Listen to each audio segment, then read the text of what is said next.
وَإِذَا طَلَّقْتُمُ النِّسَاءَ اور جب تم طلاق دو عورتوں کو، یہ عام حکم ہے، فَبَلَغْنَ أَجَلَهُنَّ پھر وہ پہنچ جائیں اپنی مدت کو. اجل کس کو کہتے ہیں؟ مدت. اور مراد یہاں کیا ہے؟ کیا مدت ہے؟ تیسرا حیض. تیسرے حیض کے ختم ہونے کو پہنچ جائیں، یعنی بس اب معاملہ ختم ہونے کے قریب ہی ہے.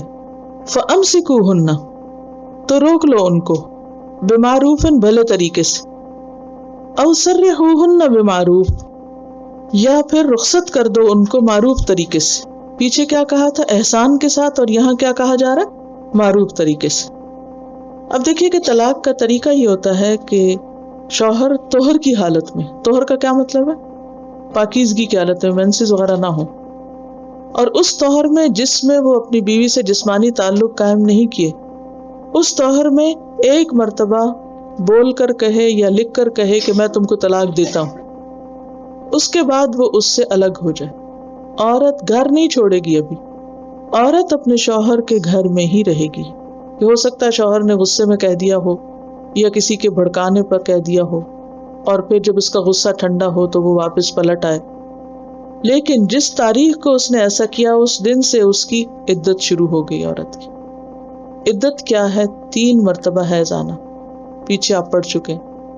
والمطلقات یتربصن بانفسہن 3 قروء کہ طلاق یافتہ عورتیں 3 حیض تک انتظار کریں، یعنی دوسری شادی نہ کریں. عورت اپنے شوہر کے گھر میں ہی رہے گی ان 3 حیض کے آنے تک. اب یہ جو بلغنا اجلہن کیا ہے کہ تیسری مرتبہ حیض آ گیا اور ابھی پاک نہیں ہوئی، کیونکہ اس وقت میں نے بھی بتایا تھا کہ اس کے 2 معنی بھی کیے گئے. بعض نے کہا کہ تیسرا حیض شروع ہوتا ہی کام ختم، اور بعض نے کہا کہ نہیں، جس دن وہ ختم ہوگا، پاک ہوگی عورت، اس دن عدت ختم ہو جائے گی. اس میں 5-6 دن کا فرق پڑ سکتا، کوئی پروپوزل نہیں آ سکتا، 3 دن کا جو بھی عورت کی عادت ہو. بہرحال اب تیسرا حیض شروع ہو گیا. اب کیا ہے؟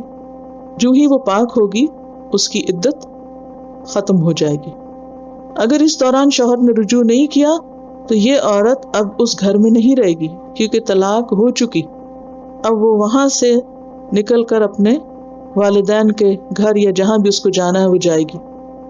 اسی مرحلے کو کہا گیا او سرحوہن بمعروف کہ جس وقت وہ رخصت ہو رہی ہو، جا رہی ہو، تو اس کو کچھ دے دلا کے اچھے طریقے سے، بھلے طریقے سے اس کے گھر تک پہنچا دو، اس کو معروف طریقے سے چھوڑو. اب آپ دیکھیے کہ اب عورت اپنے ماں باپ کے گھر ہے، کچھ عرصے کے بعد اس کو پروپوزلز آتے ہیں. اب ان پروپوزلز میں پہلے شوہر کا بھی پروپوزل دوبارہ آ جاتا ہے. اب کیا ہے؟ اس کو بھی حق ہے اور دوسروں کا. اب عورت کو چوائس دی گئی ہے کہ چاہے تو پہلے شوہر سے دوبارہ شادی کر لے، چاہے تو کسی اور سے کر لے، کوئی اسے مجبور نہیں کرے گا. اچھا، ایک اور صورت یہ ہے کہ شوہر نے طلاق دی اور اس کے ساتھ ابھی شوہر کے گھر میں ہی رہ رہی ہے، کہ اس نے بیچ میں رجوع کر لیا کہ نہیں I'm sorry، بس مجھ سے غلطی ہو گئی، میں تمہیں چھوڑنا نہیں چاہتا، تو ہم دوبارہ پھر شوہر بیوی کی طرح رہتے. اب رجوع ہو گیا. عورت وہ جو جتنے بھی دن گزرے بس وہ کاؤنٹ نہیں ہوں گے، ختم، واپس سب کچھ ٹھیک ٹھاک ہو گیا. لیکن پھر کچھ عرصے کے بعد کوئی پھر فساد ہوا، اب اس کو پھر غصہ آ گیا، اس نے پھر ایک طلاق دے دی. اب یہ کیا ہے؟ مرتان، دوسرا چانس ہے. اس کے بعد بھی پہلی دفعہ کی طرح اگر 3 حیض کے بعد وہ جاتی ہے تو جا سکتی ہے، وہ آزاد ہو جائے گی. اگر نہیں جاتی، رجوع کر لیتا شوہر، تو پھر وہ سوری کر کے پھر وہ واپس اکٹھے ہو گئے تو ٹھیک ہے. اب اگر تیسری دفعہ اس نے دوبارہ ایسا کیا تو اب یہ رجوع نہیں کر سکتا. اب کیا ہے؟ اب اس کو جانا ہی ہوگا. عدت میں دوسرے لوگ پیغام نہیں دے سکتے، کوئی پروپوزل نہیں آ سکتا. لیکن 3 حیض کے بعد جب وہ آزاد ہوگی، عدت ختم ہوگی، تو پھر پروپوزل. عدت 3 حیض تک ہوگی. کرنا ایک ہی دفعہ چاہیے، لیکن اگر کسی نے 100 دفعہ بھی کیا تو بات یہ ہے کہ مرتن کا مطلب ہوتا ہے 1 ٹائم. دوبارہ نکاح اگر ہوا تو نیا مہر بھی ہوگا، گواہ بھی ہوں گے، ولی بھی ہوگا. اٹس آل ٹوگیدر بالکل نیو، فریش. عدت کے دوران اسی گھر میں رہے گی، لیکن عدت کے بعد پھر چلی جائے گی. وَلَا تُمْسِكُوهُنَّ اور نہ تم ان کو روکو، ضرارا نقصان دینے کے لیے، لِتَعْتَدُوا تاکہ تم زیادتی کر سکو، جسمانی یا ذہنی اذیت دے سکو. کسی بھی طرح عورت کو نقصان دو، یہ جائز نہیں۔ وَمَن يَفْعَلْ ذَلِكَ، اور جو ایسا کرے گا، فقط ظلم نفسہ، اس نے اپنی جان پر خود ظلم کیا۔ وہ دوسرے پہ ظلم نہیں کر رہا، وہ اپنے اوپر خود ظلم کر رہا ہے۔ حدیث میں آتا ہے، مسند احمد کی حدیث ہے، من ضار ضار اللہ بہ، جو کسی کو تکلیف دے گا، جو کسی کو ضرر پہنچائے گا، کسی کو نقصان دے گا، اللہ اس کو تکلیف دے گا۔ من ضار ضار اللہ بہ، اللہ کا قانون انصاف حرکت میں آئے گا۔ کسی کے ساتھ ظلم نہ کرو ورنہ خود تمہارے ساتھ ہو جائے گا۔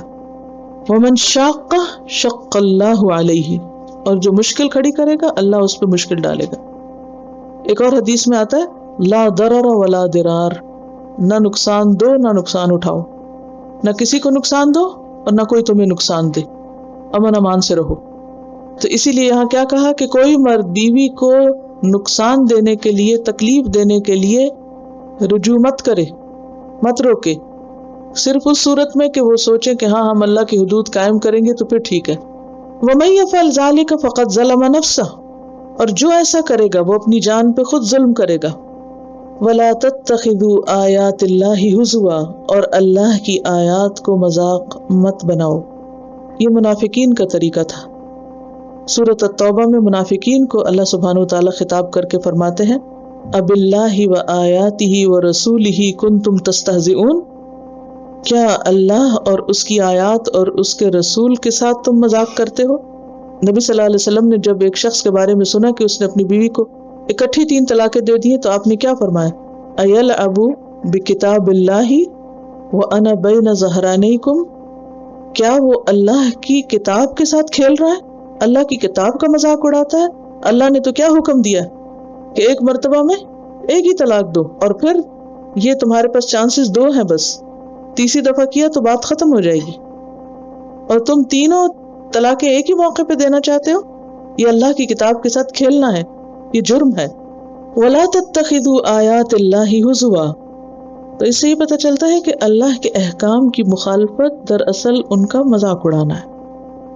تو کیا کرو، وَاذْكُرُوا نِعْمَتَ اللَّهِ، اللہ کی نعمت کو یاد کرو۔ کون سی نعمت؟ وَمَا بِكُم مِّن نِّعْمَةٍ فَمِنَ اللَّهِ، کوئی بھی چیز جو اللہ نے دے رکھی ہے تمہیں، ہمارے پاس جو کچھ ہے یہ سب کچھ کیا ہے؟ دراصل اللہ کا انعام، کوئی ہمارا حق نہیں تھا۔ اگر حق ہوتا تو پھر تو ہر ایک کو برابر ہی ملنا چاہیے تھا نا، تو بہت سی چیزیں اللہ نے ہم کو دے رکھی ہیں۔ وَإِن تَعُدُّوا نِعْمَةَ اللَّهِ لَا تُحْصُوهَا، اگر تم اللہ کی نعمتوں کو گننا چاہو تو گن نہیں سکتے، اتنا کچھ ہے تمہارے پاس۔ تو کیا حکم دیا جا رہا ہے کہ تم اللہ کی آیات کا مذاق اڑانے کی بجائے کیا کرو؟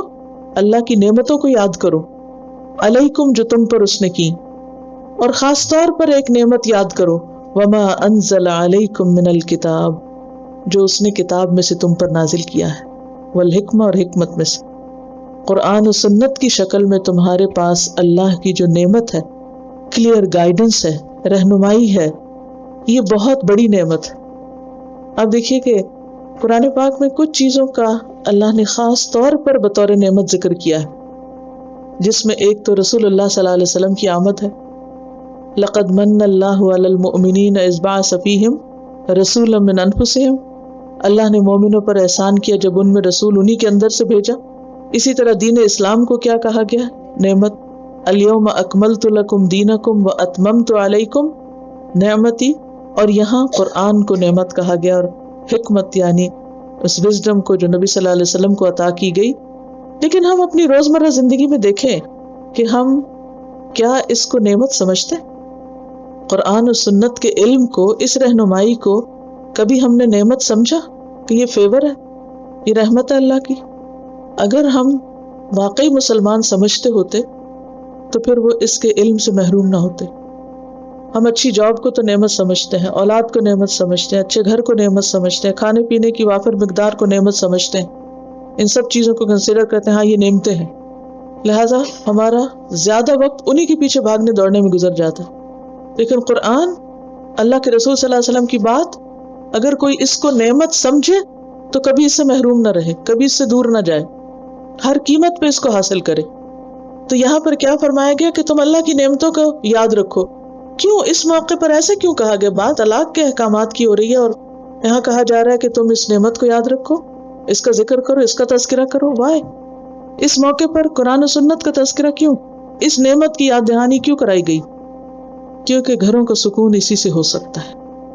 جب انسان کے پاس ہدایت ہوتی ہے، رہنمائی ہوتی ہے، اس کی صفائی ہوتی رہتی ہے اندر کی، تو تعلقات بھی اچھے رہتے ہیں.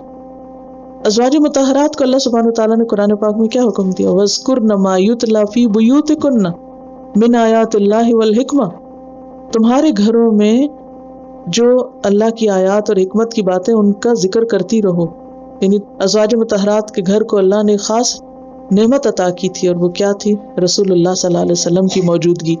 تو آپ پر جو نازل ہو رہا ہے اس کو تم بھی پڑھاؤ. ذکر کا پیچھے میں نے آپ کو یاد ہے معنی بتایا تھا، بھولی ہوئی بات یاد کرنا اور کسی بات کا دل میں ذکر کرنا، بول کر کسی کو بتانا اور آگے سکھانا، یہ سب ذکر میں آتا ہے. تو جب تمہارا تعلق قرآن اور سنت سے مضبوط ہوگا تو تمہارے گھروں میں بھی سکون ہوگا، تمہارے باہمی تعلقات بھی اچھے ہوں گے، تم کسی پر ظلم نہیں کرو گے، تم ایک دوسرے کے حقوق کی رعایت کرو گے. یعظکم بھی، وہ تمہیں اسی کے ذریعے نصیحت کر رہا ہے. کس کے ذریعے؟ جی ہاں، اس نعمت کے ذریعے. واتقوا اللہ، اور اللہ سے ڈرو. وَاعْلَمُوا، اور جان لو. ان اللہ بکل شیء علیم، کہ اللہ کو ہر چیز کا پتہ ہے، سب کچھ جانتا ہے. یہاں چونکہ مذاق اڑانے کی بات ہو رہی تھی تو بعض لوگ مذاق میں بھی طلاق دیتے ہیں. تو طلاق ایسی چیز ہے جو مذاق میں بھی ہو جاتی. گھر کا ٹوٹنا جو ہے صرف انسانوں ہی کے لیے نہیں، اللہ سبحانہ وتعالیٰ کے لیے بھی انتہائی ناپسندیدہ ہے. اور ابلیس کی، شیطان کی سب سے بڑی کوشش کیا رہتی ہے؟ کہ شوہر اور بیوی کے تعلقات کو خراب کرے. اور ایسی کوئی بھی کوشش شیطانی کوشش ہے، خواہ وہ انسانی کیوں نہ کرے.